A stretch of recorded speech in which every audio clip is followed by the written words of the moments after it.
আজি অন্তিম দিন গোভা বহাগ বিহুৰ আৰু এই অন্তিম দিনখনত আমাৰ এই বৰপাম নামে কোৱা ঠাইখন ইয়াত পশ্চিম নগাঁও দেওৰজা আৰু গোভা ৰজাৰ এইটো সংগমস্থল ইয়াতে আমি এই মেলাখন প্ৰদৰ্শন কৰোঁ আৰু এই মেলাত আমি মেলাখন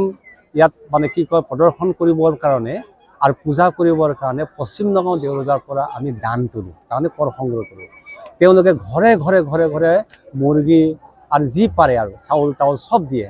সেইখিনি নি পেলাই আমি গোভাত চাৰিভাই মহাদেৱ বৃহৎ এখন থান আছে সেই থানত পূজা কৰোঁ পূজা কৰি পেলাই আমি তাৰ পৰা অনা মুৰ্গীবিলাকক সকলোবিলাক কণীবিলাকক সবক আমি তাতে বলি দি পেলাই পাহাৰ ভৈয়ামৰ মানুহ সব একেলগতে এসাঁজ খাওঁ আৰু দেৱতাক আমি আগবঢ়াওঁ আৰু সেই তাত বলি দিয়া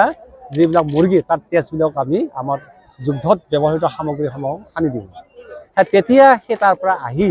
গোভা ৰজা ঘৰত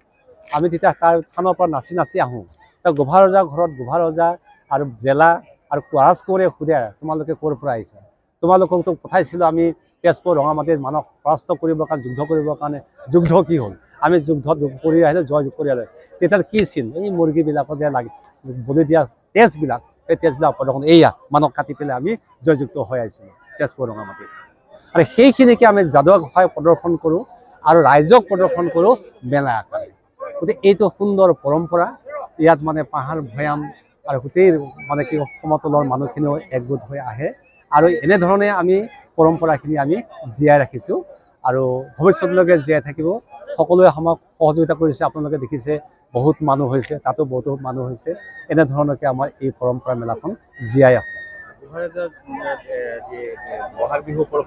এই গোভা ৰজা এইটো বহাগ বিহুৰ উপলক্ষে আৰু মানে বহাগ বিহু তিনিখন হয় আমাৰ মানে কি মেলা এখন আছে খাৰবিল মেলা ইতিমধ্যে খাৰবিল মেলা হৈ গ'ল আৰু যোৱাকালি কুমাৰকুছি মানে কি কয় মেলা হৈ গ'ল গোভা ৰজাৰ আজি আকৌ অন্তিম দিন নখোলাৰ পশ্চিম নগাঁও এই বৰপামত আমাৰ এই মেলাখন হয়।